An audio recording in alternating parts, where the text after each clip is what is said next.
માણસ ગમે એટલો પ્રસિદ્ધ થાય પણ સાસરિયામાં તો એની પત્નીના નામથી જ ઓળખાય કે આ રહ્યો આપણી ગુડીનો વર. રેલવે સ્ટેશને સ્ટેશન માસ્ટર બહાર આવીને બધાને કહે વરસાદને કારણે બધી ટ્રેનો રદ થઈ છે. બીજા કોઈને કઈ પૂછવું છે? તો એક બેન કે હા, આ ડ્રેસમાં હું જાડી તો નથી લાગતી ને સાહેબ? જો સપનામાં વોશરૂમ દેખાય તો મહેરબાની કરીને એનો ઉપયોગ કરવો નહીં. જનહિતમાં જારી. તાજેતરમાં મોબાઈલની એક મોટી દુર્ઘટના સામે આવી. એમાં એક ભાઈનું મોઢું લાલચોળ થઈ ગયું અને મોઢે લાલ લાલ ચાંપા પડી ગયા. આમાં આ વખતે મોબાઈલ ફાટ્યો નહોતો, પણ મોબાઈલનો પાસવર્ડ એની પત્નીના હાથમાં આવી ગયો હતો. એક સગાની ઘરે ગયો. મને કે ચા પીશો કે ઠંડુ? મેં કીધું ચા બને ત્યાં સુધી ઠંડુ પીવડાવી દો. ભારતીય માતા પિતા સંતાનોને કોઈ વાતની ના નથી કહેતા. ઈ ખાલી એટલું જ કહે કે અમે તને કોણ કહેવા વાળા. ડોક્ટર એક બેન ને કે તમારામાં વિટામિન ની કમી છે, હિમોગ્લોબિન ઓછું છે, આયર્ન ની કમી છે. ઓલી બેન કે બસ કરો સાહેબ, આટલી ખામી તો મારા સાસુએ મારામાં નથી કાઢી. અમુક કોમ્બિનેશન સારું નો જ લાગે. જેમ કે તાવ અને શરદી ઈ એક સાથે થાય તો વાંધો નહીં, પણ ઉધરસ અને ઝાડા ઈ વ્યાજબી નો લાગે. એક છોકરાએ એની ગર્લફ્રેન્ડ ને રાત્રે મેસેજ કર્યો કે ગુડ નાઇટ હની. તો સામેથી રિપ્લાય આવ્યો કે હની સુઈ ગઈ છે, હું એની માં મધમાખી બોલું છું.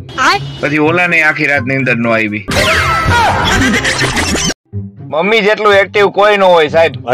8 વાગે ઉઠાડવાનું કીધું હોય ને તો 7 વાગે ઉઠાડી અને એમ કે ઉઠ 9 વાગ્યા આવે. જે દિવસે વંદા અને ગરોડીનું આ દુનિયા ઉપરથી નાશ થઈ જશે ને સાહેબ, એ દિવસથી સ્ત્રીઓનું આ દુનિયા ઉપર રાજ હશે, રાજ. આમ તો સ્ત્રીઓને કોઈ મૂર્ખ બનાવી નથી શકતું સાહેબ, પણ ગોરા કરવાની ક્રીમની વાત જ કઈક અલગ છે. આ લવ મેરેજ વાળા હવે ડ્રમ થી ડરે છે, અરેન્જ મેરેજ વાળા હનીમૂન થી ડરે છે. તો મારું માનો તો જુનાગઢ એક હારામાં હારું સ્થાન છે. લોકોને એટલા પૈસા જ ઉધાર દેવા જેટલી આપડી ભૂલવાની ત્રેવડ હોય. પત્ની રિક્ષા વાળાને કે મને એરપોર્ટ લઈ જવાના, તમે કેટલા રૂપિયા લેશો? ચલો કે 250. કે અમારા પતિ હારે આવે તો તોય 250 જ. બોલી કે જોયું, તમારી કોઈ કિંમત નથી.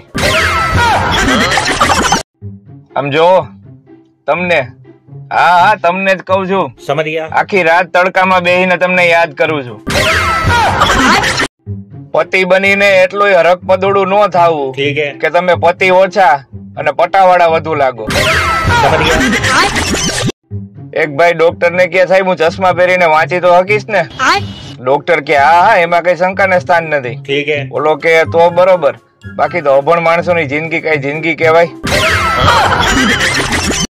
બે બાયુ શાક માર્કેટમાં વાતો કરતી હતી કે આ સાઉથ વાળી બાયુ ને કેવું સારું, કાયમ ચોખા અને રસાવાળું શાક જ બનાવવાનું, રોટલી ને દાળ ની કઈ માથાકૂટ જ નહીં. દીકરો મોટો થઈ ગયો ને એટલે બાપે પૂછ્યું કે બેટા તારે કેવી પત્ની જોઈ છે? બોલો કે મારે ઊંચી, રૂપાળી, સુંદર, સુશીલ, નમણી, મારું હંમેશા કયું માનતી હોય એવી, અને ક્યારેય મારી હારે ઝઘડો ન કરે એવી. પપ્પા કે બેટા એને મનનો વેમ કહેવાય, પત્ની નો કહેવાય. હદ તો ત્યારે થઈ મિત્રો જયારે એક પત્નીએ પતિને પૂછ્યું કે પાડોશી હારે બાજવાનું થાય ત્યારે હું કેવા કલરની સાડી પહેરું? પતિ કે 23 વર્ષ થઈ ગયા આપણા લગ્ન ને, તોય હું કાંઈ બોલું સીધી ભૂલ કાઢવા માંડસ તું. ઓલી કે 23 નહીં 24 થયા. મિત્રો જીવનમાં એક વાત ખાસ યાદ રાખજો કે વચ્ચે તિરાડ પડેલા પ્લાસ્ટિકના પાટલા ઉપર બેહી અને સ્નાન કરવું જોઈએ નહીં. એક કંજૂસ, સમજો આમ ચીકણી લાર જેવો માણસ એના છોકરાને મારતો હતો.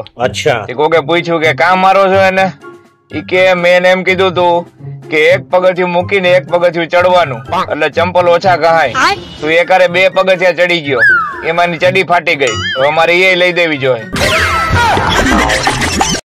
તારી યાદની હું શું વાત કરું યાર. તારા વગર મને 60 મિનિટ પણ કલાક જેવી લાગે છે. બે છોકરીઓ બાજતી હોય ને સાહેબ, ત્યારે શાંતિથી બેહીને એને સાંભળવી, કારણ કે ત્યારે જ આપણને ખબર પડે કે કોનું ચક્કર કોની હારે હાલે છે. લોકો માને છે કે ઇંગ્લિશ આવડતો એ હોશિયાર હોય. અચ્છા. અરે જાવ જાવ, તમારું ઇંગ્લિશ તો અમે પી જાય છે. તમે લગ્ન કરી લ્યો ને સાહેબ, પછી આખી દુનિયામાંથી કોઈ નથી તમને ડર ન લાગે, સિવાય કે તમારી પત્ની. માણસ એક દુકાન છે. અચ્છા. અને જીભ એનું તાળું છે. ઠીક હે. ઈ તાળું ખુલે પછી જ ખબર પડે કે દુકાન કોલસાની છે કે સોનાની. આપણી તકલીફ જ ઈ છે સાહેબ, જીભથી વધારે ખવાઈ જાય છે અને સજા દોડાવીને પગને આપી છે. અમુક તો લગનમાં 10 વાટકા કેરીનો રસ ઉલાડી જાય, પાછા કહેતા જાય કે આમાં પપૈયાનો રસ મિક્સ કર્યો હોય ને એવું લાગે છે. હો, એક એવોર્ડ આ દેશના ભાભલાવને મળવો જોઈએ સાહેબ. સામેથી વહુ ઘૂંઘટ ઓઢીને આવતી હોય તો ઈ કહી દે કે આ વહુ કોની છે. આ છોકરીઓને એની મંજિલ સુધી પહોંચતા કોઈ ન રોકી શકે સાહેબ. બસ રસ્તામાં પાણીપુરી વાળો ન હોવો જોઈએ. મિત્રો, આજે હું તમને લાઈન મારવાની 3 રીત શીખવાડું છું. એક તો પેન થી, બીજું માર્કર થી, ત્રીજું પેન્સિલ થી. બાકી થિંક પોઝિટિવ. કાલે એક પપ્પાની પરી પેટ્રોલ પંપ ઉપર 15 મિનિટ લાઈનમાં ઉભી રહી. અચ્છા. પછી વારો આવ્યો ને ત્યારે ઓલાએ કીધું કે બેન તમારું બાઇક તો ઇલેક્ટ્રિક છે. પહેલા ફસાવ્યો મને એની ઝાડમાં, પછી જેટલી વાર મેં હાથ ફેરવ્યો એના વાળમાં, હવે એ વાળ નીકળે છે ભાત અને દાળમાં. મન બગાડે એવા વિચારોથી અને મૂડ બગાડી નાખે એવા માણાથી હંમેશા દૂર રહેવું. એક જાહેર સૂચના, કોઈ છોકરીની ફ્રેન્ડ રિક્વેસ્ટ આવે તો એને ખાલી ફ્રેન્ડ રિક્વેસ્ટ તરીકે જ જોવી. અચ્છા. રૂપિયો નાળિયેર તરીકે નહીં. પત્ની કે કેવું શાક બન્યું છે, પતિ કે બહુ સારું બન્યું છે. અચ્છા. ઓલી કે આપણો દીકરો તો એમ કે છે કે જરાય સારું નથી બન્યું. પતિ કે ઈ બિચારો ભોળો યુવાન છે, હજી એના લગ્ન નથી થયા, એને હજી ખબર નથી કે ક્યાં શું જવાબ દેવાય. આપણે ત્યાં માણસો બે રમત ખૂબ સારી રીતે રમી જાણે. અચ્છા. એક તો જ્યાં હક ઈસાની વાત આવે ત્યાં કબડ્ડી રમે, અને જ્યાં જવાબદારી આવે ત્યાં ખો રમે. IPL ક્રિકેટની શરૂઆત એટલા માટે કરવામાં આવી હતી કે દર વર્ષે દરેક રાજ્યમાંથી 4-5 સારા ખેલાડીઓ નીકળે. અચ્છા. પણ એનાથી ઉલટું થયું, દરેક ગામમાંથી 40-50 સટોડિયા નીકળે. દર વર્ષે રાજકોટમાં 20 લાખની વસ્તી સામે 25 લાખ કેરીનું કરવા વાળા નીકળે છે કે ઓણ આપણે કેરીનું ચાલુ કર્યું છે તો અમારી પાસેથી મગાવજો. નિષ્ફળ પ્રેમ વ્યક્તિને કવિ બનવા પહાડો તરફ મોકલે છે. અચ્છા. અને સફળ પ્રેમ વ્યક્તિને શાકભાજી લેવા માર્કેટ બાજુ મોકલે છે.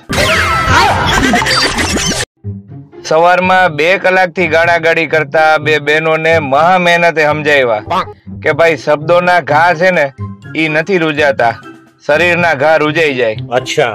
માંડી મારામારી ઉપર આવ્યા. हमारे शहर में गर्मी का एवा हाल है कि कपड़ा धोते ही सुखाई जाता है और पहनते ही भीना हो जाता है. आपके शहर में क्या है? આ ગરમીમાં કુલરનો સૌથી મોટો ફાયદો ઈ કે રૂમની અંદર થતી છાની મુની વાતો બહાર કોઈ સાંભળી શકતું નથી. છોકરી વાળાએ પૂછ્યું કે શું કરો છો તમે? છોકરો કે I am air diffusion fix and monitoring scientist. ઓલા કે અમારી તરફથી આ છે. ઠીક હે. લગન પછી ખબર પડી કે ઓલાને તો પંચરની દુકાન છે. ભાઈ, નમ્ર વિનંતી અને અપીલ કે જો તમે પરણેલા છો તો રાત્રે વહેલા સુઈ જાઓ. તમારા કારણે કુંવારા લોકોનું નેટ ધીમું પડી જાય છે ભાઈ.